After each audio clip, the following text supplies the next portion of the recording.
What is this fine? I won't pay it. This is outrageous. The notice arrived just after sunrise, stapled crookedly to the old wooden gate, flapping in the morning breeze like a warning flag. By the time the coffee finished brewing, the number printed at the bottom had already burned itself into memory, $350,000. A penalty so large it felt unreal, issued not for greed or crime, but for soil, flowers, and memory. That single piece of paper marked the exact moment an ordinary man was transformed into the most hated resident of Willow Spring Estates, and unknowingly into its most dangerous adversary. What stood accused was not neglect or decay, but devotion. A garden, lovingly preserved, quietly thriving, rooted deeper than the manicured lawns that surrounded it. While the neighborhood slept behind gates and codes, this land held something older than rules, something stronger than authority. What the association believed was an easy target would soon become the axis upon which their entire world turned. This story is not about a garden, or fines, or even power. It is about patience weaponized, grief sharpened into resolve, and the moment a system built on intimidation collides with a man who has nothing left to lose. From that morning forward, every threat would only tighten the knot. Every demand would push events closer to an ending no one inside Willow Spring Estates was prepared for, an ending written decades before the first luxury home ever touched the soil. Clayton Brewster had lived on the same land for nearly 6 decades, long before it had a name polished enough to appear on real estate brochures. The property stretched wide and patient, shaped by generations rather than zoning committees. His grandfather had bought the acreage in the early 1950s, when the horizon was uninterrupted and the soil answered only to weather and work. Cattle once grazed where identical rooftops now reflected the sun, and a stone house still stood as it always had, stubborn and unremarkable to anyone who did not know its history. That house had sheltered births, deaths, and marriages, absorbing time without complaint. Clayton grew up learning the language of land. Boundaries were not lines on paper, but fences placed with intention. Wells were dug by hand, and mistakes had consequences. When he married Sarah, the house became a home again, animated by her presence.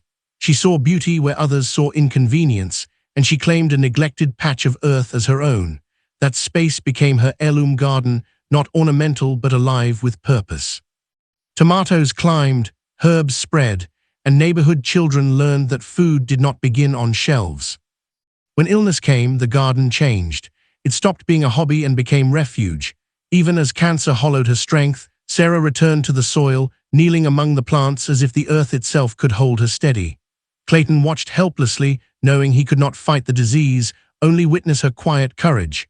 After she passed, the garden remained, not frozen in grief, but maintained in ritual. Each morning Clayton tended it, not out of stubbornness, but because letting it die felt like losing her twice. While his life moved slowly, the world around him did not. Development crept in during the 1990s, swallowing surrounding farmland with promises of exclusivity.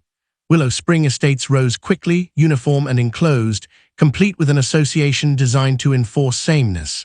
At first, the arrangement was tolerable. Rules existed, but they rarely crossed the invisible boundary between old land and new ambition. For years, Clayton existed quietly at the edge of their world, tolerated as an anachronism. That balance shattered with the arrival of Veronica Ashford. She embodied the future Willow Spring believed in, polished, assertive, and deeply invested in appearances. When she assumed leadership of the Homeowners Association, enforcement became obsession. Property values were her justification, and anything that challenged the curated image was deemed a threat. Clayton's land, imperfect and unyielding, became her focus. The first citation was framed as routine. Agricultural use, she called it, incompatible with residential standards. The fine was sharp but manageable. Then came the fence, condemned not for damage but for age. The well house followed, its purpose dismissed as irrelevant. Each violation arrived with sterile language, stripping away context and history. Clayton paid what he could, selling personal belongings to keep pace, watching pieces of his past disappear into strangers' hands. The notices multiplied, transforming minor disputes into financial suffocation. Inspectors appeared with measuring tools and rehearsed concern, inventing non-compliance where none had existed for decades. Chimneys, driveways, trees, drainage, nothing escaped scrutiny.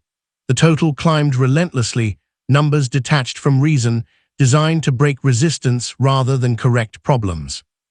What the association mistook for compliance was endurance. Clayton absorbed each blow in silence, his grief mutating into something colder and more precise.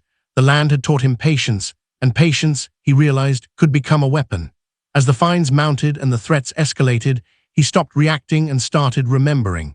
Somewhere beneath the paperwork and intimidation lay truths older than the association itself, and buried in those truths was leverage no amount of authority could erase.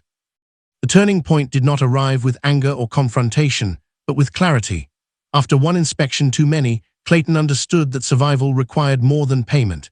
It required excavation, not of soil, but of records. He drove to the county courthouse with the quiet determination of a man returning to familiar terrain. His professional life as a hydrogeologist had trained him to read land like a story, layered and patient. Paper, he knew, held memory just as reliably as earth. Hours passed in dim rooms where dust clung to history. Deeds, surveys, and contracts told fragmented stories of ownership and intent. It was there Clayton uncovered something unsettling. The transaction that allowed development on his grandfather's land was not a sale in the conventional sense. It was a lease, carefully worded, granting use without surrendering ownership. The discovery reframed everything. Willow Spring Estates did not stand on transferred land, but on borrowed ground. Access to further documentation became strangely difficult. Records were misplaced, requests delayed, explanations thin. Clayton recognized obstruction when he saw it. Rather than retreat, he expanded his search, consulting independent researchers and private archives. Each new document reinforced the same conclusion. The developer had overreached, and when bankruptcy struck years later, the land reverted legally to the Brewster family. The association's authority rested on an assumption that had never been true. As the fines escalated into daily penalties, the association escalated its threats. A foreclosure notice arrived, final in tone, demanding surrender within 30 days. It was designed to terrify, and it nearly succeeded. Clayton contacted his daughter, Jessica, an environmental lawyer with experience in land rights. She listened without interruption, then made a single promise to return home. While legal preparations advanced, Clayton continued documenting everything. One evening, chance rewarded vigilance. Outside the courthouse, he witnessed a transaction that confirmed his suspicions. Money exchanged hands, records vanished, and destruction followed. He recorded it all, understanding instinctively that truth needed witnesses. The final pieces fell into place quickly. Original surveys surfaced. Witnesses came forward. The narrative solidified into something undeniable. Willow Spring Estates was built on land it never owned, governed by an association that had weaponized authority to conceal fraud.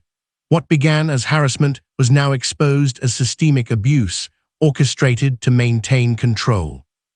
By the time the emergency meeting was announced, Clayton was no longer alone. He arrived prepared, carrying not defiance, but evidence. The community gathered expecting spectacle, unaware they were about to confront the foundation beneath their homes. The association attempted dismissal, relying on reputation and intimidation, but documentation does not bend to tone. One by one, assumptions collapsed, ownership clarified, boundaries redrawn.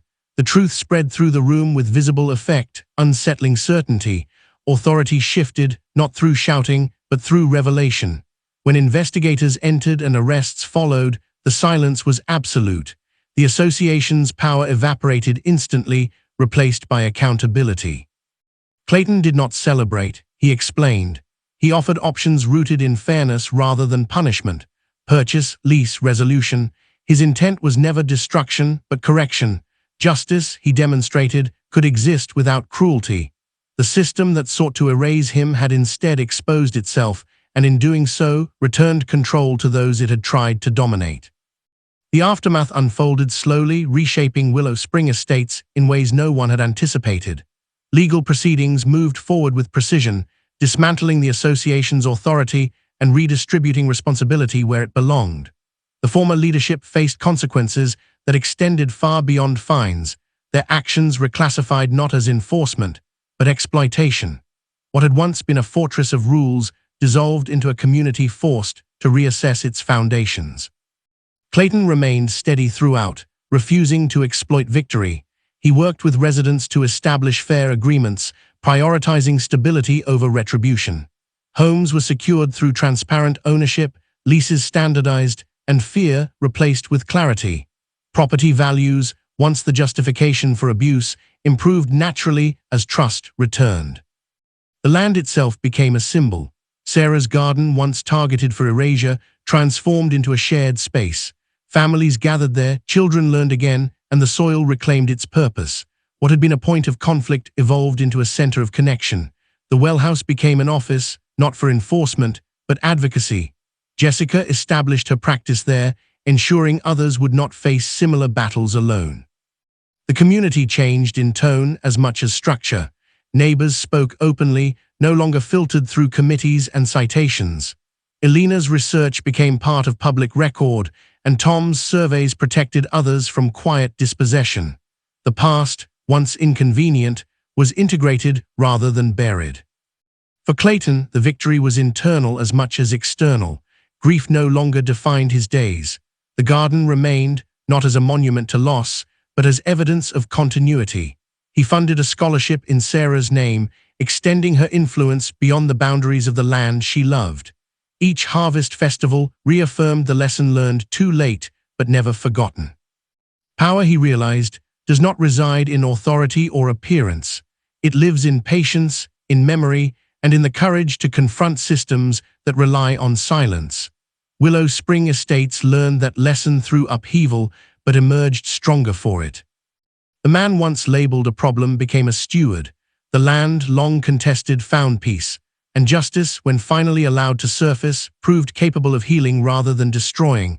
The story did not end with punishment, but with transformation. What was nearly lost became shared, and what was threatened endured. In the end, the past was not erased. It was honored, and through that recognition, a future was built that no fine could ever take away.